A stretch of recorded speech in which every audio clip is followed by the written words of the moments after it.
السلام علیکم ورحمۃ اللہ وبرکاتہ،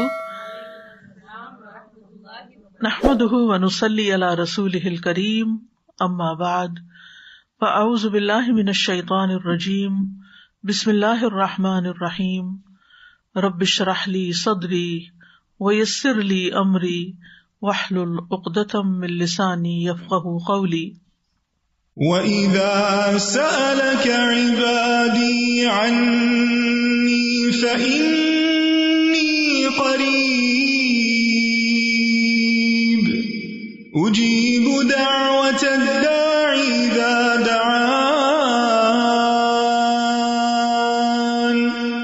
فَلْيَسْتَجِيبُوا لِي وَلْيُؤْمِنُوا بِي لَعَلَّهُمْ يَرْشُدُونَ۔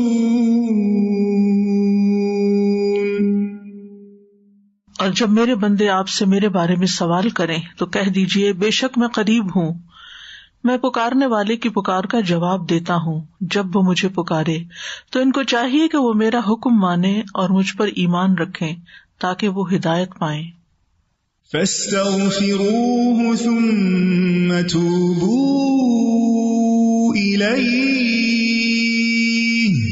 إِنَّ رَبِّي قَرِيبٌ مُجِيبٌ۔ سو اس سے بخشش مانگو، پھر اس کی طرف پلٹ آؤ، یقیناً میرا رب قریب ہے، قبول کرنے والا ہے۔ الحمدللہ خلق بقدرتہ الارض والسماوات وبرأ بحکمتہ جمیع البریات وفاوت بین عبادہ فی الارزاق والعطیات وأعلی قدر من شاء منہم وشرفہم ورفعہم درجات۔ ہر قسم کی حمد اللہ کے لیے ہے جس نے اپنی قدرت کے ساتھ زمین اور آسمانوں کو پیدا کیا اور اپنی حکمت سے تمام مخلوقات کو پھاڑ کر نکالا اور اپنے بندوں کے درمیان رزق اور عطیات میں فرق رکھا اور ان میں سے جن کی چاہی قدر اور شان بلند کر دی اور ان کو شرف بخشا اور ان کو درجات میں بلند کر دیا۔ اللہم صلی علی محمد وعلی آل محمد کما صلیت علی ابراہیم وعلی آل ابراہیم انک حمید مجید۔ اللہم بارک علی محمد وعلی آل محمد کما بارکت علی ابراہیم وعلی آل ابراہیم انک حمید مجید۔ آج ہم انشاءاللہ جہنم سے بچنے کی دعاؤں کے بارے میں پڑھیں گے۔ ارشاد باری تعالیٰ ہے، وَسِيقَ الَّذِينَ كَفَرُوا إِلَى جَهَنَّمَ زُمَرًا حَتَّى إِذَا جَاءُوهَا فُتِحَتْ أَبْوَابُهَا وَقَالَ لَهُمْ خَزَنَتُهَا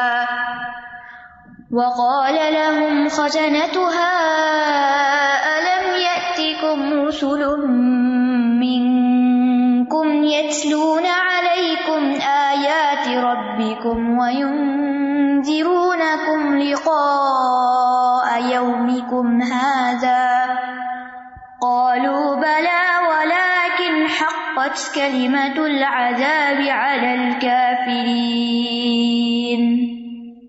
قِيلَ ادْخُلُوا أَبْوَابَ جَهَنَّمَ خَالِدِينَ فِيهَا فَبِئْسَ مَثْوَى الْمُتَكَبِّرِينَ۔ اور وہ لوگ جنہوں نے کفر کیا گروہ در گروہ جہنم کی طرف ہانکے جائیں گے، یہاں تک کہ جب وہ اس کے پاس پہنچ جائیں گے تو اس کے دروازے کھول دیے جائیں گے اور اس کا دربان ان سے کہے گا، کیا تمہارے پاس کوئی رسول تمہیں میں سے نہیں آئے تھے جو تم پر تمہارے رب کی آیات پڑھتے اور تمہیں تمہاری اس دن کی ملاقات سے ڈراتے؟ وہ کہیں گے کیوں نہیں، لیکن کافروں پر عذاب کی بات سچ ہو گئی۔ ان سے کہا جائے گا، اب جہنم کے دروازوں میں داخل ہو جاؤ، تم اس میں ہمیشہ رہنے والے ہو۔ تو تکبر کرنے والوں کا ٹھکانہ کتنا برا ہے۔ قیامت کے دن اللہ سبحانہ تعالی جب بندوں کے درمیان حق کے ساتھ فیصلہ کرے گا تو جزا کے وقت بندوں کے درمیان تفریق کر دی جائے گی، ان کو الگ الگ کر دیا جائے گا۔ جس طرح وہ دنیا میں ایمان، عبادات، معاملات، اخلاق کے اعتبار سے ایک دوسرے سے مختلف تھے، اسی طرح انجام میں بھی وہ ایک دوسرے سے مختلف ہوں گے۔ موت تو ہر ایک پر آنی ہے اور کوئی اس سے بچ نہیں سکتا۔ لیکن موتیں دو طرح کی ہوتی ہیں. ایک وہ آدمی جو اللہ کی رضا میں جیتا ہے، اللہ کی اطاعت اور عبادت میں جیتا ہے، اس کے رویے، اس کے معاملات، اس کے اخلاق اللہ کی مرضی کے تابع ہوتے ہیں. وہ اللہ کے لیے بولتا ہے اور اللہ ہی کے لیے چپ ہو جاتا ہے. اس کی ساری توجہ آخرت پر لگی ہوئی ہوتی ہے اور وہ ہر لمحہ موت کی تیاری کر رہا ہوتا ہے، کیونکہ اس کو معلوم ہے کہ وہ بالآخر اپنے رب کی طرف جانے والا ہے اور موت کے فرشتے اسے وہاں تک پہنچانے والے ہیں. دوسرا وہ انسان ہوتا ہے جو اپنے مالک کو بھول کر دنیا میں جیتا ہے. اس کا اٹھنا، بیٹھنا، رکنا، چلنا وہ اللہ کے لیے نہیں ہوتا. وہ اپنے رب کو بھول کر، اپنے رب کو چھوڑ کر کسی اور چیز کے پیچھے بھاگ رہا ہوتا ہے. ایسے شخص پر بھی موت آتی ہے، لیکن وہ موت اس کے لیے گرفتاری کا سبب ہوتی ہے. جیسے کسی مجرم کو پولیس آ کے پکڑ لیتی ہے، اسی طرح ایسے مجرم کو اللہ کے فرشتے آ کر پکڑ لیتے ہیں، اس باغی کی طرح جو چند دن بھاگ کر چھپ جائے کہیں، لیکن پھر اس کو پکڑ کر عدالت میں حاضر کر دیا جائے. تو اسی طرح مجرم اللہ سبحانہ تعالیٰ کے سامنے پکڑ کر حاضر کر دیے جائیں گے. موت بظاہر موت ہے، اچھے انسان پر بھی آتی ہے اور برے انسان پر بھی، لیکن اصل فیصلہ موت کے بعد کی زندگی کا ہے، اور اصل مقام وہ ہے کہ وہاں پر انسان کا مرکز، انسان کا گھر، انسان کا مقام کیا بنتا ہے. ایک انسان ہے جو دنیا میں ہی اپنی عزت چاہتا ہے، دنیا ہی کو جنت بنانا چاہتا ہے، دنیا ہی میں سب کچھ حاصل کر لینا چاہتا ہے. اور دوسرا وہ انسان ہے جو آخرت کو سامنے رکھ کے جیتا ہے اور اللہ سبحانہ تعالیٰ کی رضا میں جیتا ہے. تو بہرحال ان دونوں کا انجام مختلف ہوگا. آج ہم انشاءاللہ جہنم میں جانے والے لوگوں کے بارے میں پڑھیں گے اور جہنم سے بچنے کی دعائیں پڑھیں گے، اور اس کے بعد نیکسٹ لیسن ہمارا جنت میں جانے والوں کے بارے میں ہوگا کہ وہ کیسے لوگ ہیں اور پھر جنت میں جانے کے لیے کیا دعائیں کرنی چاہیے، ان کے بارے میں پڑھیں گے انشاءاللہ. یہاں یہ بتایا جا رہا ہے کہ جو عذاب کے مستحق لوگ ہوں گے ان کو گروہ در گروہ جہنم کی طرف لے جایا جائے گا، ٹولیوں کی شکل میں. اور جب وہ جہنم کے دروازے پر پہنچیں گے، جو پہلے بند تھے لیکن جو ہی وہ پہنچیں گے وہ کھول دیے جائیں گے. جیسے کبھی آپ کو کسی جیل میں جانے کا اتفاق ہوا ہو قیدیوں کی مدد کرنے کے لیے، تو آپ دیکھتے ہیں کہ وہ ہر وقت لاک رہتے ہیں دروازے، لیکن جب کسی کو اندر لے جانا تو بس اتنی دیر کے لیے کھلتے ہیں پھر بند ہو جاتے ہیں تاکہ وہ وہیں قید رہیں. تو اسی طرح جہنم میں جانے والوں کے لیے وہ دروازے کھولے جائیں گے اور جب ان کو اندر ڈال دیا جائے گا وہ پھر بند ہو جائیں گے اور وہاں سے کوئی باہر نہیں نکل سکے گا، کبھی بھی نہیں نکل سکے گا.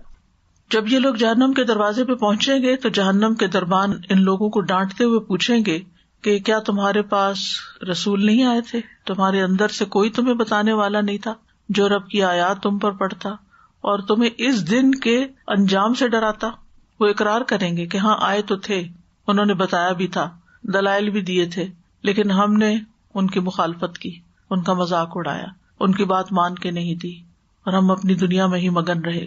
تو ان سے کہہ دیا جائے گا کہ اب تم ان دروازوں سے داخل ہو جاؤ جو تمہارے لیے کھولے گئے ہیں اور ہمیشہ ہمیشہ یہاں رہو، کیونکہ تم تکبر کی وجہ سے حق کو جھٹلا دیا کرتے تھے. تو علماء یہ کہتے ہیں کہ کچھ لوگ ایسے ہوں گے کہ جو پل صراط سے گزرتے ہوئے اوپر سے جہنم میں پھینکے جائیں گے. یہ وہ لوگ ہوں گے جن کا الٹیمیٹ ٹھکانہ تو جنت ہوگا، لیکن راستے میں سزا بھگت کر جائیں گے، یہ نکال لیے جائیں گے. لیکن کچھ لوگ ہوں گے جو جہنم کے دروازوں سے داخل ہوں گے، یہ پکے کٹے مجرم ہوں گے، کفر اور شرک کرنے والے ہوں گے، جو ان دروازوں سے جانے کے بعد پھر کبھی بھی باہر نہیں نکل سکیں گے. اور جو جہنم کے اوپر پل پر سے گزرتے ہوئے گرائے جائیں گے وہ اپنی اپنی سزا بھگت کے وہاں سے نبی صلی اللہ علیہ وسلم کی شفاعت کے ذریعے نکال لیے جائیں گے. یہاں پر فرمایا وسیق الذین کفروا الی جہنم زمرا. سیقہ کا لفظ ساق یسوق سوقن سے ہے، کسی کو اپنے آگے رکھ کر پیچھے سے ہانکنا اور دھکیل کے لے جانا، جیسے ویل چیئر پش کی جاتی ہے. اور یہاں اس سے مراد سختی سے دھکیلنا ہے، یعنی توہین آمیز رویہ بھی ہے. اس سے پتہ یہ چلتا ہے کہ مجرموں کو جہنم کی طرف ڈراتے، دھمکاتے، گھسیٹتے ہوئے لے جایا جائے گا، کیونکہ وہ جانا نہیں چاہیں گے، مزاحمت کریں گے. آپ سوچئے کہ اگر کسی کو پکڑا جا رہا ہو تو کوئی پکڑائی نہیں دیتا، وہ اپنے آپ کو چھڑانے کی بھرپور کوشش کرتا ہے، اسٹرگل کرتا ہے. اسی طرح اگر کسی کو کوئی کسی طرف لے جانا چاہ رہا ہو، پکڑ کے کسی کمرے میں بند کرنا چاہ رہے ہو تو وہ ریزسٹ کرتا ہے. سورۃ الدخان میں بھی آتا ہے خذوہ فاعتلوہ الی سواء الجحیم، اسے پکڑو پھر اسے بھڑکتی آگ کے درمیان تک دھکیل کے لے جاؤ، دھکے مار کے لے جاؤ. سورۃ مریم میں آتا ہے یوم نحشر المتقین الی الرحمن وفدا ونسوق المجرمین الی جہنم وردا. جس دن ہم متقی لوگوں کو رحمان کی طرف مہمان بنا کر اکٹھا کریں گے اور ہم مجرموں کو سخت پیاس کی حالت میں جہنم کی طرف لے جائیں گے. یعنی گرمی کی وجہ سے انہیں پیاس بھی لگی ہوگی. تو یہاں پر وسیق الذین کفروا، اور کفر کی کئی قسمیں ہیں. ایک ہے انکار اور جھٹلانے کا کفر. یہ کفر کبھی دل سے جھٹلانے کی وجہ سے ہوتا ہے، کبھی زبان کے ساتھ، کبھی اعضاء کے ساتھ، عمل کے ساتھ جھٹلا دیا جاتا ہے. یعنی حق بات نہ ماننا، سچائی سے روگردانی کرنا. پھر اسی طرح تکبر کا کفر، جیسے ابلیس نے کیا تھا، اپنے آپ کو بڑی چیز سمجھا تھا اور آدم کو چھوٹا سمجھا، اللہ تعالیٰ کی بات نہیں مانی. پھر ایک کفر نفاق ہوتا ہے جو منافقت کی شکل میں ہوتا ہے کہ بظاہر اسلام کا اظہار لیکن اندر دل میں کفر. اور ایک شک کا کفر ہوتا ہے، یعنی حق کی پیروی کرنے میں یا حق کو سمجھنے میں شک و شبہ کا شکار رہنا، حق بات کو پورے یقین سے نہ لینا کہ یہ سچ ہے. رسول اللہ صلی اللہ علیہ وسلم جو کچھ لائے ہیں کیا وہ واقعی سارا عمل کے قابل ہے یا عمل کے لیے ہے؟ یعنی وہ شک کا شکار رہتے ہیں. شک کی وجہ سے پھر وہ انکار بھی کر دیتے ہیں کہ یہ تو ہم نہیں مان سکتے، یہ تو ہم نہیں کر سکتے. تو وسیق الذین کفروا الی جہنم زمرا. جہنم اصل میں گہرائی کو کہتے ہیں جو بہت دور ہو اور جس کا پیندہ بہت زیادہ گہرا ہو. جہنم کو جہنم کہا اس لیے جاتا ہے کہ وہ بہت گہری ہے، بہت نیچے. اور زمرہ، زمرت ان کی جمع ہے وہ گروہ جس کے پیچھے ایک اور گروہ آ رہا ہو. یہ ایک آگے پارٹی گئی، ایک پیچھے اور آ رہی، پھر پیچھے اور آ رہی. یعنی زمرۃ من الناس اس جماعت کو کہتے ہیں جس کے پیچھے ایک اور جماعت آ رہی ہو. یعنی ہے بہت بڑی جماعت لیکن چھوٹے چھوٹے دستوں کی شکل میں جا رہی ہے، چھوٹے چھوٹے گروپس کی شکل میں. کبھی آپ نے پریڈ دیکھی ہو جو 23 مارچ کو ہوتی، تو ایک گروپ جاتا ہے، پھر دوسرا آتا ہے، پھر تیسرا آتا ہے، پھر ڈفرنٹ لوگ. اور پھر یہ کہ جب اتنے سارے گروپس ہوں، اتنے سارے لوگ ہوں تو شور بھی ہوتا ہے. تو زمر کا معنی آواز بھی ہوتا ہے، یعنی ایسا گروہ یا جماعت جس میں شور کی آوازیں آ رہی ہیں. تو ظاہر ہے کہ جہنم کی طرف جاتے ہوئے چیخ چلا رہے ہوں گے. کس کس کا گروہ اکٹھا بنایا جائے گا؟ لائک مائنڈیڈ پیپل کا. یعنی جس طرح کی ان کی سوچ ہوگی ان کو اسی طرح اکٹھا کر دیا جائے گا اور وہ اسی درجے میں جہنم کے پہنچا دیے جائیں گے. یعنی جہنم کے جو دروازے ہیں وہ مختلف دروازے مختلف طرح کے لوگوں کے لیے ہیں اور وہ مختلف لیولز پہ جا کے اترتے ہیں. جیسے منافقین ہیں تو ان کو سب سے نچلے گڑھے میں لے جانا ہے، تو وہ ایک ایسے دروازے سے داخل کیے جائیں گے کہ جو نیچے ہی جا کے لینڈ کرے گا، سب سے نیچے ہوگا. اللہ بچا لے. اسی طرح یہ بھی کہا جاتا ہے کہ زمانے کے اعتبار سے بھی گروہ ہوں گے. یعنی ایک پیغمبر کے انکار کرنے والے جیسے قوم نوح مثال کے طور پہ، یا قوم فرعون جو ہے وہ ایک گروہ ہوں گی. پھر یعنی ایک وقت میں جو لوگ ایک جگہ پر تھے یا ایک طرح کا کفر کر رہے تھے ان کو اکٹھا وہاں جہنم میں پھینکا جائے گا، یہ کسی ایک خاص لیڈر کو فالو کر رہے تھے. پھر اسی طرح مجرموں کے اعتبار سے بھی تقسیم ہوگی، جیسے چوروں کا گروہ الگ، زناکاروں کا الگ، شرابیوں کا الگ، اور اسی طرح دیگر لوگ جیسے جیسے جرائم کرتے رہے، شرک کرنے والے، کفر کرنے والے. اور پھر ہر گروہ میں سے جو زیادہ سرکش لوگ ہیں ان کو پھر الگ کر دیا جائے گا. یعنی جیسے قوم نوح کے سب سے زیادہ جو سرکش لوگ ہیں یا قوم فرعون کے جو سب سے زیادہ ٹاپ کے سرکش لوگ ہیں. سورۃ مریم میں آتا ہے فَوَرَبِّكَ لَنَحْشُرَنَّهُمْ وَالشَّيَاطِينَ ثُمَّ لَنُحْضِرَنَّهُمْ حَوْلَ جَهَنَّمَ جِثِيًّا ثُمَّ لَنَنزِعَنَّ مِنْ كُلِّ شِيعَةٍ أَيُّهُمْ أَشَدُّ عَلَى الرَّحْمَنِ عِتِيًّا ثُمَّ لَنَحْنُ أَعْلَمُ بِالَّذِينَ هُمْ أَوْلَى بِهَا صِلِيًّا. تو قسم ہے تیرے رب کی، بے شک ہم ان کو اور شیطانوں کو اکٹھا کریں گے ضرور، پھر بے شک ہم انہیں جہنم کے گرد ضرور گھٹنوں کے بل گرے ہوئے حاضر کریں گے، پھر بے شک ہم ہر گروہ میں سے اس شخص کو ضرور کھینچ نکالیں گے جو ان میں سے رحمان کے خلاف زیادہ سرکش ہے. یعنی جو مجرم ہوں گے، لیڈر بنے ہوئے ہوں گے ان کو پھر الگ کر لیا جائے گا. پھر ہم ان لوگوں کو زیادہ جاننے والے ہیں جو اس میں جھونکے جانے کے زیادہ حقدار ہیں کہ کس کو کہاں جلانا ہے. پھر اسی طرح مجرموں کے جو دوست ہوں گے یا بیویاں ہوں گی یا ساتھی ہوں گے یا ان کی جو گینگز ہوں گے یا پارٹیز ہوں گی یا جو بھی، وہ بھی اکٹھے کر لیے جائیں گے. احشروا الذین ظلموا وازواجہم وما کانوا یعبدون، اور جن کی وہ عبادت کیا کرتے تھے. اکٹھا کرو ان لوگوں کو جنہوں نے ظلم کیا اور ان کے جوڑوں کو، یعنی جن کے ساتھ وہ ملتے جلتے تھے اور جن کی وہ عبادت کیا کرتے تھے، ان کے بت بھی ساتھ ہی اللہ کے سوا. پھر انہیں جہنم کی راہ کی طرف لے چلو. یعنی اللہ کے سوا لوگ جس کسی کی بھی پوجا کرتے ہیں تو پھر ان کو بھی ان کے ساتھ ہی ملا دیا جائے گا، لیکن پیغمبروں کی نہیں، جیسے عیسیٰ علیہ السلام ہے یا کوئی اور. حتی اذا جاؤوها فتحت ابوابها، یہاں تک کہ جب وہ وہاں پہنچیں گے، آئیں گے تو جہنم کے دروازے کھول دیے جائیں گے، یعنی پہنچتے ہی دروازہ کھل جائے گا، پہلے سے نہیں کھلا ہوا ہوگا، بند ہوگا. اور جہنم کے 7 دروازے ہیں. وَإِنَّ جَهَنَّمَ لَمَوْعِدُهُمْ أَجْمَعِينَ لَهَا 7 أَبْوَابٍ لِكُلِّ بَابٍ مِّنْهُمْ جُزْءٌ مَقْسُومٌ. اور جہنم ہی وہ جگہ ہے جس کا ایسے سب لوگوں کو وعدہ دیا گیا ہے. اس کے 7 دروازے ہیں، ہر دروازے کے لیے ایک تقسیم شدہ حصہ ہے. وقال لهم خزنتها، اور اس کے دربان کہیں گے. خزانہ جو ہے یہ خازن کی جمع ہے. خزانہ کہتے ہیں کسی چیز کو خزانے میں محفوظ کرنا. دربان کو خازن کہا جاتا ہے کیونکہ عام طور پر گارڈز، دربان، چوکیدار وہاں پر ہوتے ہیں جہاں قیمتی چیزوں کا کوئی خزانہ ہوتا ہے. تو جہنم پر فرشتے مقرر ہوں گے، یہ جہنم کا نظام چلا رہے ہوں گے، اور یہ بہت سخت دل اور مضبوط قسم کے فرشتے ہیں جن کا ذکر سورۃ التحریم میں آتا ہے کہ علیہا ملائکۃ غلاظ شداد لا یعصون اللہ ما امرہم ویفعلون ما یؤمرون، کہ اس پر تند خو سخت گیر فرشتے مقرر ہیں، اللہ انہیں جو حکم دے گا وہ اس کی نافرمانی نہیں کریں گے، اور وہ وہی کچھ کرتے ہیں جو وہ حکم دیے جاتے ہیں، جیسا حکم ملتا ہے ویسے کرتے، انہیں کوئی ہمدردی نہیں پھر ہوتی ایسے مجرموں کے ساتھ. تو یہ جہنم کے فرشتے جو ہیں مزاج کے اعتبار سے سخت اور جسم کے لحاظ سے انتہائی مضبوط، یعنی اندر باہر سے مضبوط ہوں گے. تو وہ کہیں گے الم یأتکم رسل منکم یتلون علیکم آیات ربکم وینذرونکم لقاء یومکم ھذا، تمہارے پاس کوئی رسول نہیں آئے تھے؟ یہ نہیں کہ معلومات حاصل کرنا چاہ رہے تھے ان سے، بلکہ ان کو یاد کرانا چاہ رہے تھے کہ تمہاری اپنی غلطی ہے جس کی وجہ سے تم یہاں پہنچے ہو. ایک طرح سے انہیں اپنے جرم کا اقرار کرانا چاہ رہے تھے اور ویسے بھی ڈانٹنے کے لیے. الم یأتکم رسل منکم، یعنی تمہارے اندر سے، جیسے رسول اللہ صلی اللہ علیہ وسلم قریش سے تھے، پھر بنو ہاشم قبیلے سے تھے اور وہ خوب جانتے پہچانتے تھے ان کو. یتلون علیکم آیات ربکم، وہ تم پر تمہارے رب کی آیات کی تلاوت کرتے جو بھی انبیاء پر کتابیں یا صحیفے نازل ہوئے تھے. وینذرونکم لقاء یومکم ھذا، اور تمہیں تمہاری آج کی اس دن کی ملاقات سے خبردار کرتے. قالوا بلا، وہ کہیں گے کیوں نہیں، بالکل آئے تھے.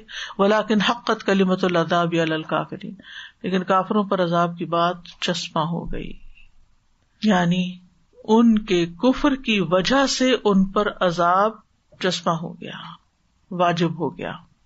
قیل ادخلوا ابواب جہنم، کہا جائے گا جہنم کے دروازوں سے داخل ہو جاؤ. قیلا، کہا جائے گا، یہ بھی ان کو ذلیل و رسوا کرتے ہوئے کہا جائے گا. اور کہنے والے کون ہوں گے؟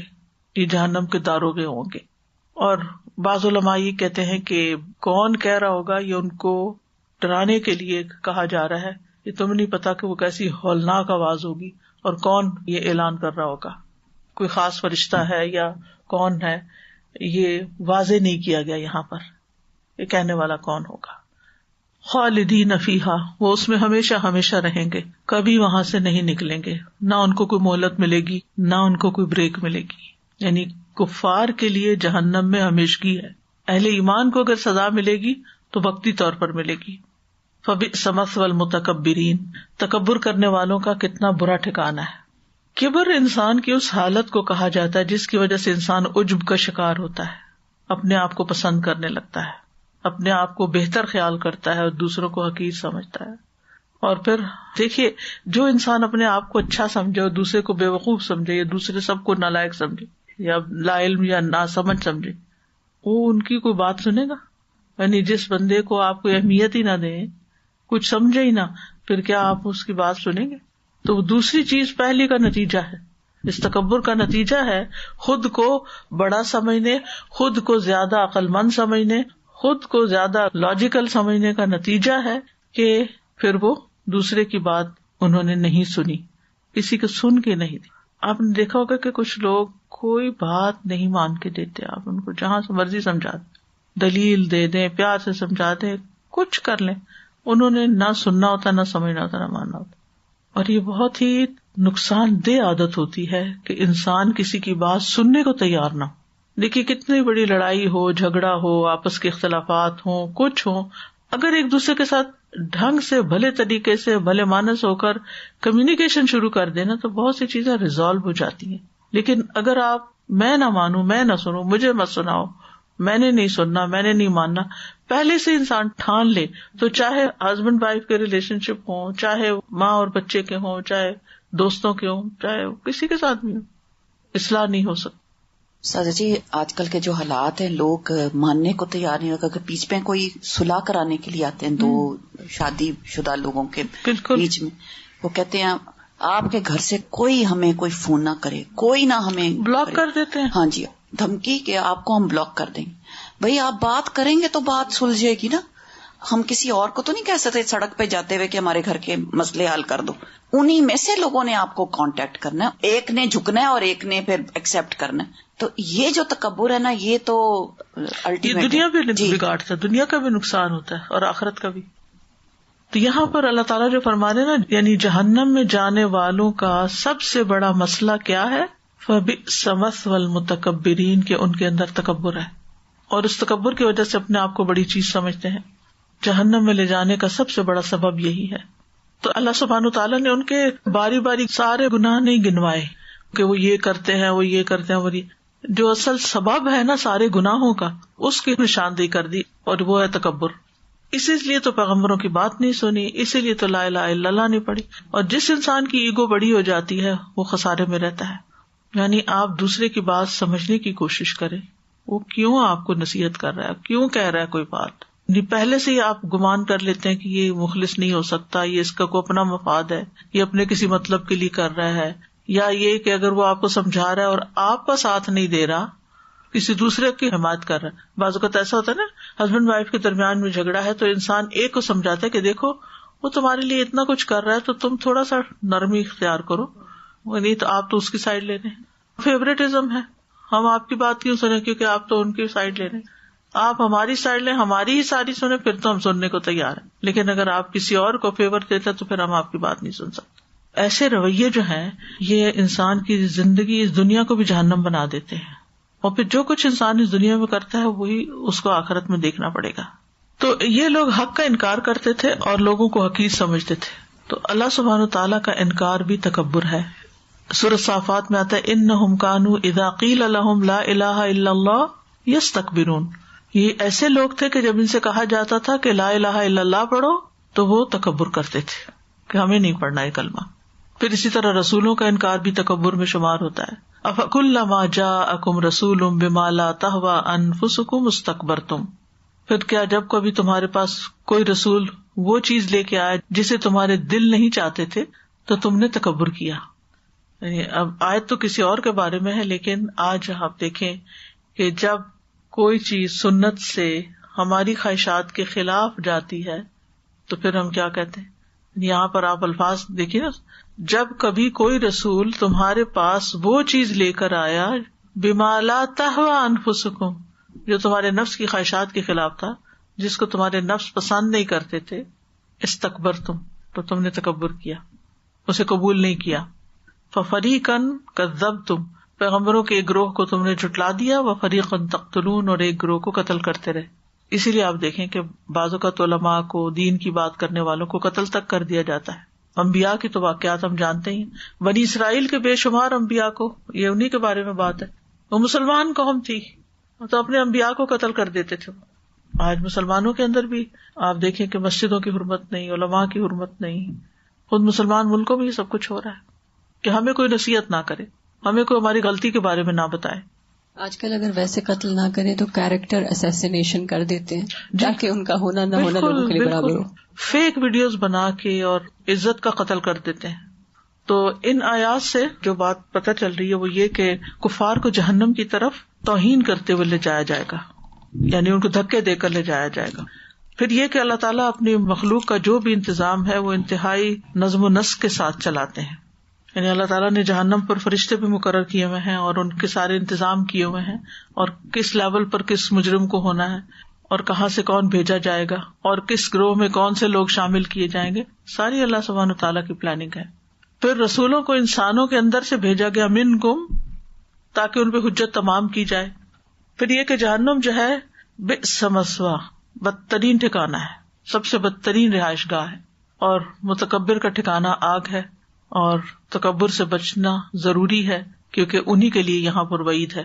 کیونکہ کفر ہو، شرک ہو، باقی جتنی بھی بگاڑ کی قسمیں ہیں، اس تکبر ہی ان کا روٹ کاز ہے. اور اس میں ہم سب کے ڈرنے کی بھی بات ہے کہ اپنے اندر کا جائزہ لیتے رہیں. حدیث میں آتا ہے کہ جس کے دل میں رائی کے دانے برابر بھی تکبر ہوگا وہ جنت میں نہیں جائے گا. تو اپنے اندر سے ہر طرح کا تکبر نکال باہر پھینکیں. اور انشاءاللہ فقہ القلوب میں اس کا علاج بھی بتایا گیا ہے. آج کل وہی چیپٹر پڑھا جا رہا ہے جو نفس کی خرابیوں کا ہے. جہنم کے بارے میں چند چیزیں اور بھی، یہ چند باتیں اس لیے بتانا ضروری ہے کہ جب ہم دعا مانگیں تو یہ چیزیں سامنے رکھ کے مانگیں تاکہ ہماری دعاؤں میں آہوزاری ہو. پہلی بات یہ کہ جہنم پیدا کی جا چکی ہے. ٹھیک ہے، رسول اللہ صلی اللہ علیہ وسلم نے جبریل علیہ السلام سے پوچھا کیا بات ہے، میں نے میکائیل کو کبھی ہنستے ہوئے نہیں دیکھا. انہوں نے جواب دیا جب سے جہنم پیدا کی گئی ہے میکائیل کبھی نہیں ہنسے. یعنی ایک فرشتے ہیں وہ کبھی نہیں ہنسے، اس کے تصور سے ہی خوف کھاتے ہیں. پھر یہ ہے کہ جہنم جو ہے وہ ایک مستقل اقامت گاہ، ایک الگ باقاعدہ ایک کریشن ہے، اور جہنم سے زیادہ ہیبت ناک جگہ کوئی نہیں. رسول اللہ صلی اللہ علیہ وسلم نے فرمایا مجھے نماز کی حالت میں جہنم دکھائی گئی، چنانچہ میں نے آج کی طرح کا ہیبت ناک منظر کبھی نہیں دیکھا. یعنی دنیا میں اس کی کوئی مثال ہی نہیں ہے. ایک روایت کے مطابق جہنم میں عورتوں کی کثرت ہوگی، صحیح بخاری کی روایت ہے. اس لیے ہمیں بہت زیادہ ڈرنا چاہیے. بہت سی خواتین اس حدیث کو سن کے آبجیکشن کرتی ہیں کہ عورتوں کو کیوں ایسے کہا جا رہا ہے.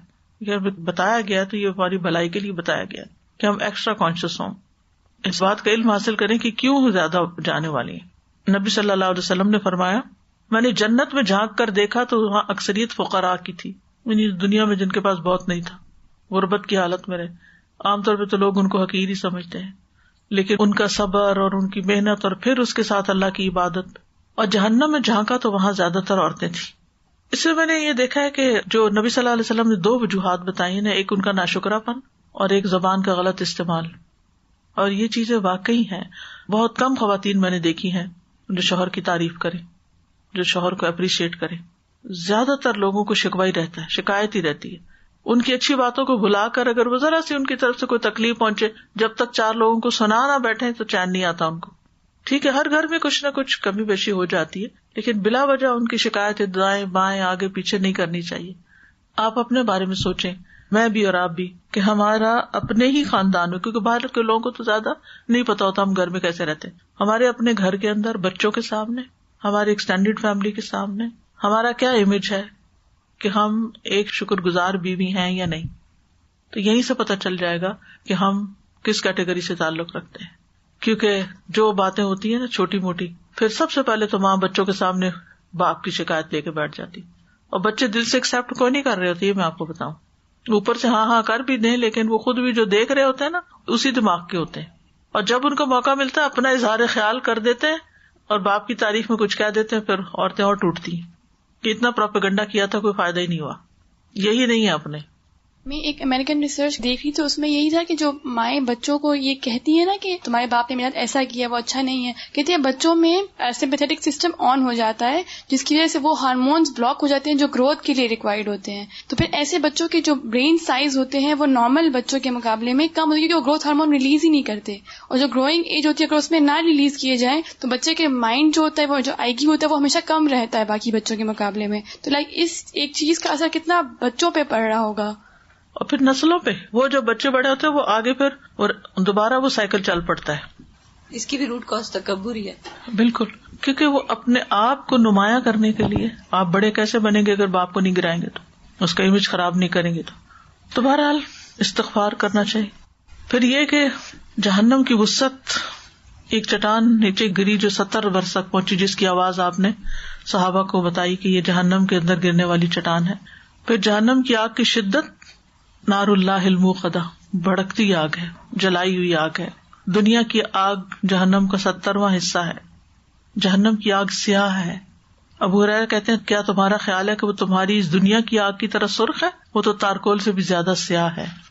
چہروں کو جھلس دینے والی ہے، کھال ادھیڑ دینے والی ہے. جہنم کا ایندھن انسان اور پتھر ہے. جہنم میں جانے والوں کے جسم بہت موٹے اور پھول جائیں گے، بہت بڑے ہو جائیں گے. رسول اللہ صلی اللہ علیہ وسلم نے فرمایا جو اہل جہنم میں سے ہوگا تو اس کے جسم کو پہاڑ کی مانند عظیم و جسیم بنا دیا جائے گا. ایک ایک انسان پہاڑ جتنا بڑا ہو جائے گا، تاکہ زیادہ بڑا جسم ہو تو زیادہ سزا بھگتے اور اس سزا کو برداشت کرے، پھر اپنے اوپر لے. مسند احمد کی روایت میں آتا ہے قیامت کے دن کافر کی ایک ڈاڑھ احد پہاڑ کے برابر ہوگی اور اس کی کھال کی چوڑائی 70 گز ہوگی اور اس کی ران برقان پہاڑ کے برابر ہوگی، اور جہنم میں اس کے بیٹھنے کی جگہ میرے اور ربضہ کے درمیانی فاصلے جتنی ہوگی، یعنی ہیوج بلائیں ہوں گی جہنمی.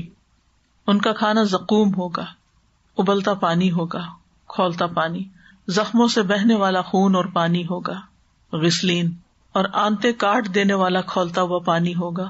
وسقوا ماء حمیما فقطع امعاءهم، اور انہیں پینے کو کھولتا ہوا پانی دیا جائے گا جو ان کی آنتے کاٹ کے رکھ دے گا. اہل جہنم کا لباس آگ ہی کا ہوگا.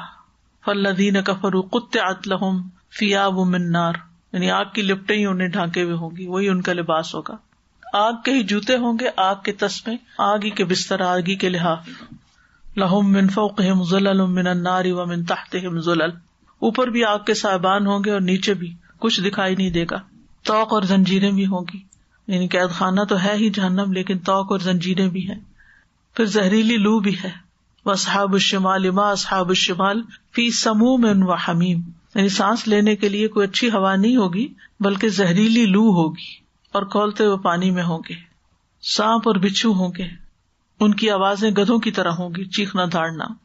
عبداللہ ابن عمر فرماتے ہیں جہنم میں نہیں ہوں گی مگر چنگھاڑنے کی آواز، چیخنے چلانے کی آواز، کہ ان کی آوازیں گدھے کی آوازوں کے مشابہ ہوں گی، کہ اس کے شروع میں جو آواز ہے وہ شہیق ہوتی ہے اور آخری آواز زفیر ہوتی ہے. پھر اعمال کے مطابق لوگ جہنم میں ہوں گے، کچھ کو آگ ان کے گھٹنوں تک پکڑے گی، کچھ کو کمر تک اور کچھ کو گردن تک. پھر لوہے کے ہتھوڑے بھی ہوں گے. وَلَهُم مَّقَامِعُ مِنْ حَدِيدٍ، ان کا عذاب ہلکا نہ ہوگا. لَا يُفَتَّرُ عَنْهُمْ وَهُمْ فِيهِ مُبْلِسُونَ، وہ ان سے ہلکا نہیں کیا جائے گا اور وہ اسی میں نا امید ہوں گے. جہنمی خون کے آنسو روئیں گے کہ اگر ان کے آنسو میں کشتی چلائی جائے تو وہ چل پڑے، اتنا پانی نکلے گا خون، اور وہ پانی کے آنسو کی جگہ خون کے آنسو روئیں گے. جہنم سے بچنے کے لیے ہر چیز فدیے میں دینا چاہیں گے، جو کچھ ہے پوری دنیا لے لو، ہمیں یہاں سے نکالو، لیکن وہاں کچھ قبول نہیں ہوگا. آج آپ دیکھیں ہمارے پاس مہلت ہوتی ہے، وقت ہوتا ہے، توفیق نہیں ہوتی کہ ہم کچھ اللہ کے راستے میں دے سکیں. جہنم میں جانے کے بعد نہ زندگی ہوگی نہ موت ہوگی. موت تو آئے گی جانوروں پر جب ان کے بدلے چکا دیے جائیں گے، مٹی بنا دیے جائیں گے، ختم ہو گئے ہمیشہ کے لیے. زندگی ہوگی اہل جنت کی. وَإِنَّ الدَّارَ الْآخِرَةَ لَهِيَ الْحَيْوَانُ، اور نہ زندگی نہ موت یہ جہنمیوں کے لیے ہوگی، یعنی زندہ ہوں گے لیکن کوئی زندہ والے کام نہیں کر سکیں گے، اور عذاب سہ سہ کے ایسے ادموئے ہوں گے کہ جیسے مرے ہوئے ہوں لیکن وہ مرے ہوئے نہیں ہوں گے. فَإِنَّهُمْ لَا يَمُوتُونَ فِيهَا وَلَا يَحْيَوْنَ. اب جہنم میں لے جانے والے جو اعمال ہیں ان میں سب سے پہلے کفر اور شرک ہے، پھر نفاق ہے، پھر نماز کا چھوڑنا. یعنی یہاں تک لائن تھی ان لوگوں کی جو ایمان نہیں لاتے نا، چاہے کفر کریں، شرک کریں یا نفاق. اب اسلام لے آئے، اس کے بعد سب سے بڑا جرم نماز چھوڑنا. سورۃ مدثر میں آتا ہے ما سلککم فی سقر قالوا لم نک من المصلین. جنت والے جہنم والوں سے پوچھیں گے تمہیں کیا چیز دوزخ میں لے گئی، وہ کہیں گے ہم نماز ادا نہیں کیا کرتے تھے. پھر زکوٰۃ نہ دینا. نبی صلی اللہ علیہ وسلم کی زوجہ محترمہ حضرت عائشہ سے روایت ہے، کہتی ہیں ایک دن رسول اللہ صلی اللہ علیہ وسلم میرے پاس تشریف لائے، آپ نے میرے ہاتھوں میں چاندی کی موٹی موٹی انگوٹھیاں دیکھی. آپ نے دریافت فرمایا اے عائشہ یہ کیا ہے؟ تو میں نے عرض کیا یا رسول اللہ صلی اللہ علیہ وسلم یہ میں نے اس لیے بنوائی ہے کہ آپ کی خاطر زیب و زینت اختیار کروں. آپ نے پوچھا کیا تم اس کی زکوٰۃ ادا کرتی ہو؟ میں نے کہا نہیں. آپ نے فرمایا تمہیں جہنم میں لے جانے کے لیے یہی کافی ہے. یہ آپ حضرت عائشہ سے کہہ رہے ہیں. آپ نے یہ نہیں کہا کہ نہیں پہنا کرو، کیا ضرورت ہے پہننے کی، سادگی اختیار کرو، پہنو لیکن زکوٰۃ دو. جس بچے کی شادی ہو اس کو ساتھ لکھ کر دیں کہ آج کی یہ تاریخ ہے تمہاری ہجری کیلنڈر کی، اور آج سے جو تمہیں زیور ملا ہے اسی تاریخ کو اگلے سال تمہیں اپنی ساری زکوٰۃ نکال دینی ہے، ٹال مٹول نہیں کرنی. اب پورا حساب رکھو کہ زیور میں ہے کیا اور سال بھر میں کیا ایڈیشن یا اومیشن ہوئی ہے. پھر گناہوں کی کثرت جہنم میں لے جانے کا باعث بنے گی. پھر خودکشی، پھر تکبر. قیامت کے دن متکبروں کو چونٹیاں بنا کر مردوں کی شکل میں اٹھایا جائے گا، ان پر ہر طرف سے ذلت چھائی ہوئی ہوگی، اور ہنکا کر انہیں دوزخ کے قید خانے میں ڈال دیا جائے گا جس کا نام بلس ہے. ان پر دہکتی ہوئی آگ غالب آ جائے گی اور انہیں جہنمیوں کے زخموں کی پیپ پلائی جائے گی. پھر چغل خوری، چغلیاں لگانا، ادھر کی بات ادھر پہنچانا، ان کی لڑائی ادھر سے ڈلوا دینا. زنا، نبی صلی اللہ علیہ وسلم جب معراج پر گئے تو آپ نے دیکھا کہ کچھ لوگ بری طرح پھولے ہوئے ہیں اور ان سے بیت الخلاء کی طرح کی بدبو آ رہی ہے. پوچھا کہ یہ کون ہے؟ تو انہوں نے کہا یہ زانی مرد اور زانی عورتیں ہیں. پھر مکر اور دھوکا دینا دوسروں کو، چالے چلنا. پھر حرام کمائی. رسول اللہ صلی اللہ علیہ وسلم نے فرمایا جس نے گناہ اور حرام کا مال کمایا پھر اس سے رشتے دار کو دیا حرام میں سے، یا صدقہ کیا، یا اللہ کے راستے میں خرچ کیا، تو اس کے سب مال کو جمع کیا جائے گا، پھر اسے اس مال کے ساتھ جہنم میں ڈالا جائے گا، اس کا کوئی ثواب نہیں ہوگا. یعنی حرام مال خرچ کرنے کا کوئی ثواب نہیں ہوگا بلکہ الٹا انسان کے خلاف حجت بنے گا. پھر تصویریں بنانے والا، یہ جو ہاتھ سے پینٹنگ اور جانداروں کی تصویریں بناتے ہیں، سینری وغیرہ کی نہیں. فرمایا ہر ایک تصویر بنانے والا آگ میں جائے گا اور ہر تصویر کے بدلے میں ایک جاندار آدمی بنایا جائے گا جو اسے جہنم میں عذاب دے گا. پھر علم پر فخر کرنا، اپنے آپ کو بڑی چیز سمجھنا کہ مجھے بہت پتا ہے. حضرت حذیفہ کہتے ہیں میں نے رسول اللہ صلی اللہ علیہ وسلم کو یہ فرماتے ہوئے سنا، علم اس لیے حاصل نہ کرو کہ علماء کے سامنے فخر جتاؤ، یا جاہلوں سے بحث اور تکرار کرو، یا لوگوں کو اپنی طرف مائل کرو، اس لیے کہ جو ایسا کرتا ہے وہ دوزخ میں جاتا ہے. یہ بھی ایک بہت ڈرانے والی چیز ہے کہ علم اس لیے نہ ہو کہ کسی کے سامنے فخر کریں. بعض لوگوں کی عادت ہوتی ہے کہ اگر آپ ان کو کوئی دین کی بات بتائیں یا کچھ تو وہ آگے سے کہیں گے ہمیں تو پہلے سے ہی پتا ہے. یعنی ان الفاظ میں نہیں کہیں گے کہ ہمیں پہلے سے پتا ہے، یعنی یہ تو میں نے پہلے یہ بات فلاں کو بتائی تھی، مجھے تو یہ بات یوں پتا ہے، میں اس کو یوں سمجھتا ہوں. یعنی فوراً اپنے علم کا اظہار کرنے لگتے ہیں، فخر جتانے لگتے ہیں. اخلاق کا تقاضا کیا ہے؟ اگر کوئی آپ کو کوئی بات بتا رہا ہے نا، چاہے آپ نے 100 دفعہ سنی ہو، اس کو پھر ایک نئے انداز میں سنیں. کوئی پتہ نہیں جو آج سن رہے ہیں وہ دل پہ اثر کر جائے اور پچھلی والی جو ہے وہ بھولی بھی ہو. عربی زبان میں ایک لفظ ہوتا ہے مجاملہ. جیسے معاملہ ہوتا ہے نا، ایسے مجاملہ بھی ہوتا ہے.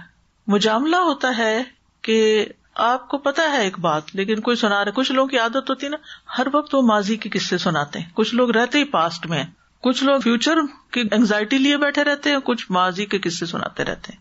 آپ جب ان سے ملیں گے وہ آپ کو کوئی کہانی لے کے وہی دوبارہ ہماری نانی ایسی تھی، دادی ایسی تھی، فلاں ایسا تھا، ہمارے گھر میں ہی ہوتا تھا، ہم یہاں جاتے تھے، ہم وہاں سے آتے تھے، پھر یہ سڑکیں ایسی تھی، فلاں چیز ایسی تھی. چونکہ وہ مینٹلی پاسٹ پہ رہتے ہیں تو لہٰذا ایسے لوگوں کے پاس بیٹھنا بڑی مصیبت ہوتا ہے. اور وہ قصے جو 10 دفعہ سنے ہوئے پھر 11ویں دفعہ سننا ایک بڑی تکلیف دہ بات ہوتی ہے، وقت بھی ضائع ہوتا ہے.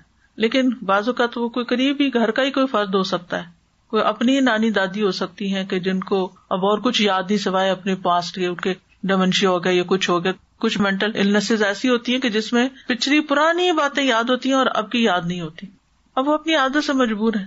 اب وہ جب سنا رہے ہوں تو ادھر ادھر مت دیکھیں، یہ بھی بد اخلاقی. یہ کچھ لوگوں کو میں نے دیکھا کہ جب ان کی پسند کی بات نہیں ہو رہی ہوتی نا تو وہ ادھر ادھر دیکھنا شروع کر دیتے ہیں. اللہ یہ کہ آپ نے اگر کسی کو ادب سکھانا، جیسے کوئی اسٹوڈنٹ ہے یا کوئی جس کی آپ تعلیم و تربیت کر رہے ہیں، بچے کو سکھا رہے ہیں، وہ اور بات ہے. لیکن ایک بزرگ آدمی ہے، اس کو نہیں پتا. دوسرا یہ کہ آپ یہ نہیں کہ یہ تو آپ نے پہلے بھی سنائی تھی، یہ تو آپ نے فلاں وقت بھی بتائی تھی، یہ تو ہمیں پتا ہے. اس طرح کی نہ زبان سے بات نکالے نہ کچھ مجاملہ کرے. مجاملہ جمیل سے نا، یعنی خوبصورت رویہ. اس وقت اچھا ٹھیک ہے تو پھر کیا ہوا، پھر کوئی ایسا سوال کر لیں کہ وہ کوئی نئی بات بتائیں آپ کو، کوئی سیکھنے والی بات ہو. اور کچھ لوگ فیوچر کی اینگزائٹی میں ہر وقت آپ کو پریشانیاں بتائیں گے. ابھی تک گھر نہیں بنا، ابھی تک گاڑی نہیں لی، ابھی تک فلان، ابھی تک اس بچے کی شادی نہیں ہوئی، ابھی یہ پتہ نہیں اس کا کیا ہوگا، فلانا کیا کرے. ہر وقت ایسی بیزار کن باتیں کرتے ہیں. اب تک کی زندگی گزر گئی ہے، اللہ نے سارے انتظام کیے، آگے بھی اللہ ہی کرے گا نا. تو ہر وقت خود بھی پریشان رہتا ہے اور دوسروں کو پریشان کرتے ہیں. ان کے پاس کوئی کام کی بات نہیں ہوتی. ایسے لوگوں کو بھی برداشت کرنا بہت مشکل کام ہوتا ہے. لیکن یہ ہے کہ اس وقت بھی بد اخلاقی نہیں. اور کچھ لوگ ہوتے ہیں وہ حال میں رہتے ہیں کہ اس وقت کو کیسے بچایا جائے، یہ جو اس وقت جو ہم بیٹھے ہیں، اور اس میں کیا بہتر سے بہتر کام کیا جائے. نماز پڑھ رہے ہیں تو وہ حال میں ہوں گے کہ اس وقت میرے منہ سے کیا نکل رہا ہے. کسی کے ساتھ بات کر رہے ہیں تو حاضر دماغی سے کریں گے، غیر حاضر دماغ نہیں ہوں گے. غیر حاضر وہی ہوتا ہے نا جو مینٹلی کہیں اور پہنچا ہوا ہوتا ہے. تو جاہلوں کے ساتھ ایسا معاملہ نہیں کرنا چاہیے کہ ان سے بحث و تکرار شروع کر دیں، ان کو آپ سنانا شروع کر دیں. اور جو لوگوں کو اپنی طرف مائل کرنے کے لیے باتیں کرتے ہیں وہ بھی بڑا خطرناک کام اختیار کیے ہوئے، اور اس میں جھوٹ سچ ملا دیتے ہیں. پھر گفتگو میں بے احتیاطی، بات کچھ ہو بنا کے کچھ اور پیش کرنا، اگلا شخص پریشان ہو جائے کہ یہ کیا بات ہو رہی ہے. نبی صلی اللہ علیہ وسلم نے فرمایا بندہ ایک بات زبان سے نکالتا اور اس کے متعلق سوچتا نہیں کہ کتنا بڑا گناہ ہے، اس کی وجہ سے وہ دوزخ میں اتنی دور پھسل کے گرتا ہے جتنی مشرق اور مغرب کی دوری ہو. پھر شراب نوشی. پھر اسی طرح آپ نے 5 لوگوں کو ایک بارے میں بتایا کہ یہ جہنمی ہے، جس میں خائن، خیانت کار، دھوکہ باز، بخیل، جھوٹا، بدخلق، فحش گو، پھر لعنت اور ناشکری کرنے والی عورتیں. تو اس لیے بہت ضروری ہے کہ ہم اللہ تعالیٰ سے استغفار کرتے رہیں اور وہ دعائیں مانگتے رہیں کہ جو ہمیں جہنم سے بچانے والی ہوں. تو سب سے پہلی دعا ہے ربنا اننا آمنا فاغفر لنا ذنوبنا وقنا عذاب النار. اے ہمارے رب، بے شک ہم ایمان لے آئے، لہذا ہمارے گناہ بخش دے اور ہمیں آگ کے عذاب سے بچا لے. تو سب سے پہلے ربنا، رب کے وسیلے سے دعا کی گئی ہے. یہ دعا کی قبولیت کا تقاضا ہے کہ اللہ کے ناموں کا واسطہ دے کر، نام لے کر اللہ تعالیٰ کا پھر دعا کی جائے، جیسے یا حیو یا قیوم یا ذل جلال والاکرام، یا رحمان یا رحیم یا کریم، یا پھر ربنا یا اللہ. تو یہ رب کے وسیلے سے دعا کی گئی ہے. پھر اپنے نیک عمل کو وسیلہ بنایا گیا. وہ قرآن مجید میں آتا نا فابتغوا الیہ الوسیلہ. وہ کہتے ہیں اننا آمنا، اللہ ہم ایمان لے آئے. ہم ایمان سے بہترین عمل کیا ہو سکتا ہے؟ تو انہوں نے اپنے عمل کو وسیلہ بنا کے پیش کیا اور اننا کہہ کے بات کو پکا کیا. ہم واقعی ایمان لے آئے، سچ بات ہے کہ ہم ایمان والے ہیں. تجھ پر ایمان لائے، تیری کتابوں پر، تیرے رسولوں پر، جو بھی تیری طرف سے آیا سب چیزوں کو ہم مانتے ہیں. پھر فاغفر لنا ذنوبنا. اب یہ جو فا ہے نا، یہ سببیت کے لیے، یعنی ہمارے ایمان لانے کے سبب سے، ہمارے ایمان لانے کی وجہ سے آپ ہمارے گناہ بخش دیں. فاغفر لنا ذنوبنا، ذنوب سے مراد کبیرہ اور صغیرہ دونوں طرح کے گناہ ہیں. وقنا عذاب النار، اور ہمیں آگ کے عذاب سے بچا لے، یعنی ہمارے اور آگ کے درمیان ایک ایسی اوٹ بنا دے کہ ہم وہاں جانے سے بچ جائیں، وہاں نہ گریں. پھر ربنا آتنا فی الدنیا حسنۃ وفی الآخرۃ حسنۃ وقنا عذاب النار. یہ جو آج آگ کی ڈسکرپشن اور جو چند باتیں بتائی اس کے ریفرنس سے سوچ کے اس دعا کو بھی پڑھیں، کیونکہ نبی صلی اللہ علیہ وسلم یہ دعا بہت کثرت سے پڑھتے تھے. پھر ہے سورۃ الفرقان کی ربنا اصرف عنا عذاب جہنم ان عذابها کان غراما انہا ساءت مستقرا و مقاما. اے ہمارے رب، جہنم کے عذاب سے ہمیں بچائے رکھنا، کیونکہ اس کا عذاب ٹلنے والا نہیں، بے شک وہ بری ٹھہرنے کی جگہ ہے اور اقامت کی. یہ دعا رحمان کے بندوں کی دعا ہے. وعباد الرحمن الذین یمشون فی الارض ہونا، یہ ان کی دعا ہے جو سورۃ الفرقان میں آتی ہے. یہاں بھی ربنا اصرف عنا کہا گیا ہے. ربنا یعنی رب کے وسیلے سے دعا کی ہے. اور پھر جہنم کے عذاب سے بچنے کی دعا کہ اس کو ہم سے پھیر دے. اب یہاں وقنا نہیں کہا گیا، یا جو پیچھے گزرا ہے وہ نہیں کہا گیا کہ آگ سے بچا لے، یہاں کہا کہ ہم سے پھیر دے. تو اس کا کیا مطلب ہے کہ جو اسباب جہنم میں لے جانے والے ہیں وہ اسباب بھی کاٹ دے، یعنی ان اسباب سے بھی بچا، اور اس کے برعکس نیک کاموں کو ہمارے لیے آسان کر دے، ہمیں برے کاموں سے بچا لے. ان عذابہا کان غراما، غرام کا مطلب تھا چمٹ جانے والا. جیسے جو مقروض قرض ادا نہیں کرتا تو قرض خواہ جس کو غریم کہا جاتا ہے اس کی جان نہیں چھوڑتا، اسے پیچھے لگے رہتا ہے. انہا ساعت مستقرا و مقاما، مستقر کچھ مدت ٹھہرنے کی جگہ گناہگار مسلمانوں کے لیے، اور مقام ہمیشہ اقامت کی جگہ کفار کے لیے. سمجھ آ گئی فرق؟ پہلے میں ڈیٹیل سے بتا چکی ہوں نا کہ اب بابا جہنم سے صرف کون جائیں گے؟ کفار جائیں گے، اور جسر جہنم سے پلسرات سے مسلمان منافق ٹائپ لوگ وہ گریں گے. یہاں یہ بات اور واضح ہو رہی ہے، انہا ساعت مستقرن و مقامن، کہ وہ مستقر بھی ہے مقام بھی ہے. ٹھیک ہے، مستقر کہتے ہیں یعنی قرار پکڑنے کی جگہ، کچھ مدت کے لیے جہاں جائیں گے، اور مقام جہاں ہمیشہ اقامت رہے گی ان کی. مقیم کہتے ہیں نا پرماننٹ ریزیڈنٹ کو.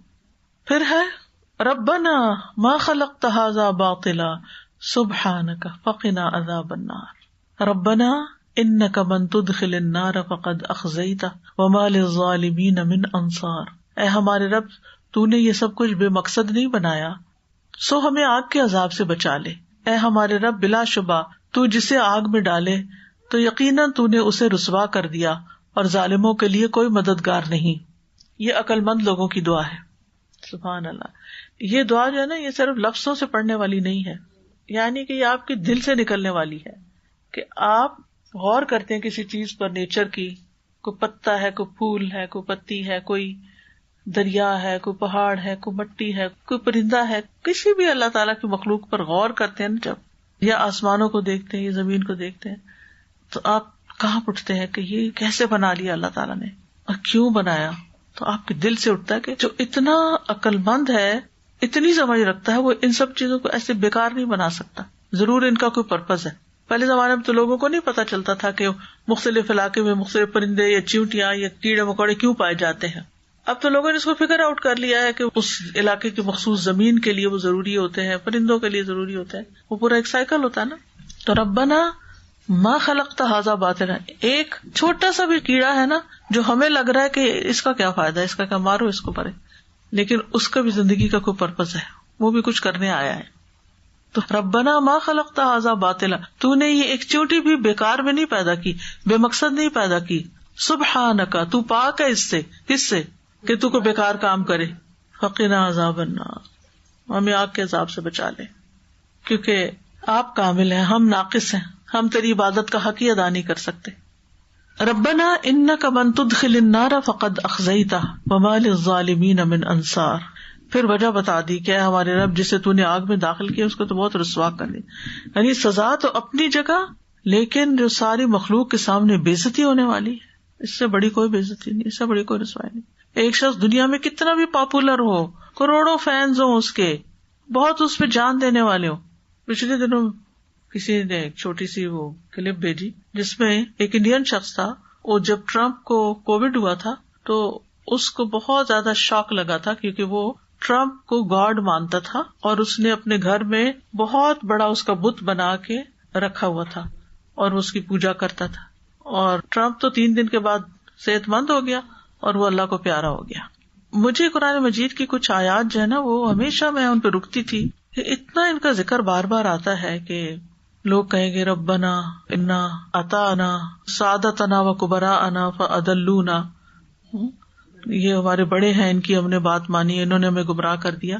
تو چاہے کوئی ریلیجس لیڈر ہو، چاہے کوئی پولیٹیکل لیڈرز ہو، چاہے کوئی ہیڈ آف اسٹیٹس ہو یا کوئی بھی ہو، کسی کی بھی اندھا دھند آنکھیں بند کر کے بات نہیں ماننی چاہیے. لیکن میں نے دیکھا ہے کہ عموماً لوگ جس کو ایک لیڈر یا ہیرو مان لیتے ہیں اس کی تو ان کو برائی کوئی نظر نہیں آتی، اور جو دوسرے ہیں ان کی اچھائی کوئی نظر نہیں آتی. دوسروں کے بارے میں بغیر تحقیق، بغیر جانے، صرف پروپیگنڈے سے متاثر ہو کر جھوٹی باتیں، الزام تراشی ان پہ کرنے لگتے ہیں، اور اپنے لیڈر کے معاملے میں اتنے ایموشنل ہو جاتے ہیں کہ دوسروں کے اوپر لعن طعن کرنا شروع ہو جاتے ہیں. تو میں سوچتی ہوں کہ کدھر گئی عقل؟ آپ کو حقیقت کہاں سے پتا؟ اور آپ جس کو فالو کر رہے ہیں آپ کو کیا معلوم کہ اس کی اپنی حقیقت کیا اور اس کا کیا بنے گا؟ فالو کرنے کے لیے تو قرآن و سنت ہی کافی ہے. کوئی انسان پرفیکٹ نہیں ہے کہ آپ کریں کہ جو یہ کرے گا وہی میں کروں گا، نہ. تو یہاں پر جہنم میں جانے والوں کی ذلت اور رسوائی کی بات بھی ہو رہی ہے. وَمَا لِلظَّالِمِينَ مِنْ انصار، اور ظالموں کا کوئی مددگار نہیں ہوگا. پھر ہے اللہم اجرنی من النار، اے اللہ مجھے آگ سے بچا لے. جو شخص 3 مرتبہ جہنم سے پناہ مانگ لے، جہنم خود کہتی ہے اے اللہ اس بندے کو مجھ سے بچا لے، اور جو روز پڑھے گا اس دعا کو تو اللہ تعالیٰ اسے توفیق بھی دے گا کہ وہ جہنم سے بچنے والے کام کرے. پھر ہے اللہم رب جبرائیل و میکائیل و رب اسرافیل اعوذ بک من حر النار و من عذاب القبر. اے اللہ جبرائیل اور میکائیل کے رب اور اسرافیل کے رب، میں آگ کی تپش اور قبر کے عذاب سے تیری پناہ چاہتا ہوں. جبریل علیہ السلام وحی پر موکل فرشتے ہیں، میکائیل بارش اور نباتات پر نگران فرشتے ہیں، اسرافیل بھی ایک عظیم فرشتے ہیں. ان تینوں فرشتوں کا ذکر ان کے شرف اور مقام کے بنا پہ کیا گیا کہ ان کی کتنی بڑی اہمیت ہے. اور یہ تینوں جو ہیں ان کا تعلق زندگی کے قیام پر ہے. سب سے افضل فرشتے جبریل ہیں، پھر اس کے بعد میکائیل ہیں، پھر اسرافیل ہیں. اور پھر ان کا ذکر کر کے کہ آپ ان کے بھی رب ہیں. یہ بڑے بڑے فرشتے ہیں لیکن آپ ان کے بھی رب ہیں. اعوذ بک من حر النار، اس کے بعد رب کے وسیلے سے آگ سے نجات کا سوال کرتا ہے انسان. ومن عذاب القبر، اور عذاب قبر سے.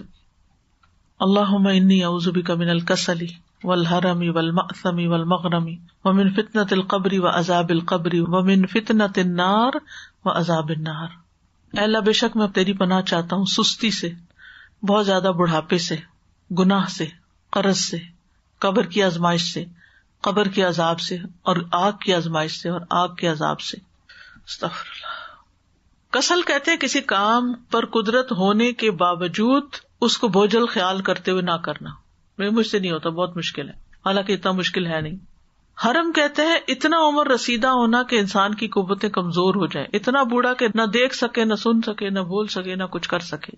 معصم وہ چیز جو گناہ کا سبب بنتی ہے، جو انسان کو مذمت اور سزا کی طرف لے جاتی ہے. اور مغرم وہ قرض ہے جس کو ادا کرنے اور اس کو پورا کرنے پر انسان کو قدرت نہ ہو.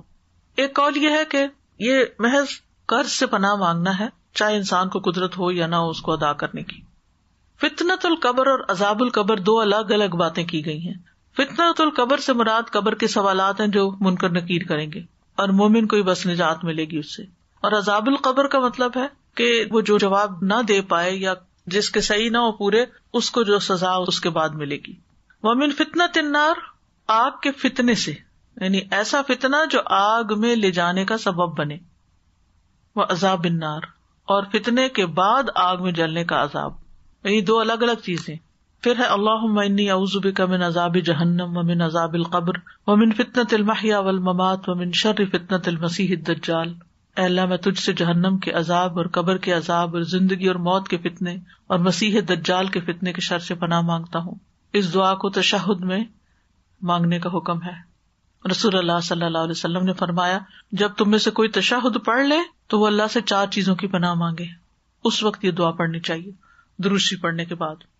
پھر ہے الحمد للہ الذی کفانی و آوانی و اطعمنی و سقانی والذی من علی و افضل والذی آتانی فاجزل الحمد للہ علی کل حال اللہم رب کل شیء و ملک کل شیء و الہ کل شیء و لک کل شیء اعوذ بک من النار. اللہ کا شکر جس نے میری کفایت کی، مجھے ٹھکانہ دیا، مجھے کھلایا پلایا، وہ ذات جس نے مجھ پر مہربانی اور احسان فرمایا، وہ ذات جس نے مجھے دیا اور خوب دیا. ہر حال میں اللہ کا شکر ہے.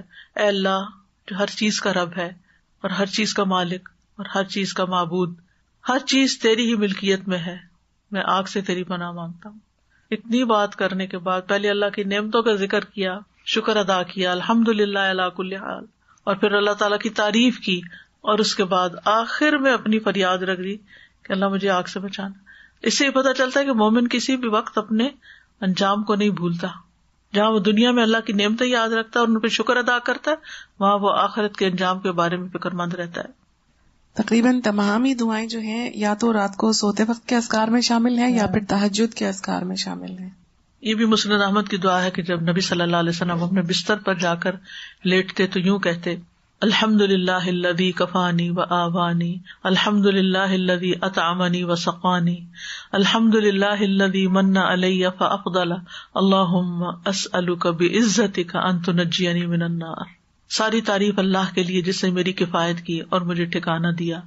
ساری تعریف اللہ کے لیے ہے جس نے مجھے کھلایا اور پلایا، اور ساری تعریف اللہ کے لیے ہے جس نے مجھ پر مہربانی کی اور احسان کیا. اے اللہ میں تجھ سے تیری عزت کے واسطے سے سوال کرتا ہوں کہ تو مجھے آگ سے نجات دے. تو جو شخص یہ دعا پڑھتا ہے نا تو اس نے مخلوقات کی تمام بیان کردہ حمد جو ہے یا اللہ کی تعریف جو ہے وہ ادا کر دی. تو یہ تھی جہنم سے بچنے کی دعائیں. اللہ تعالیٰ ہم سب کو جہنم کی آگ سے بچائے، اور اس کے لیے روزانہ توجہ سے دعا مانگنے کی ضرورت ہے تاکہ اللہ تعالیٰ ہمیں اپنی پسند کے کاموں کی توفیق عطا فرمائے اور ہمیں آگ سے ہر صورت میں بچا لے، کیونکہ انک من تدخل النار فقد اخزیتہ. وآخر دعوانا ان الحمد للہ رب العالمین. سبحانک اللہم وبحمدک اشہد ان لا الہ الا انت استغفرک واتوب الیک. السلام علیکم ورحمۃ اللہ وبرکاتہ.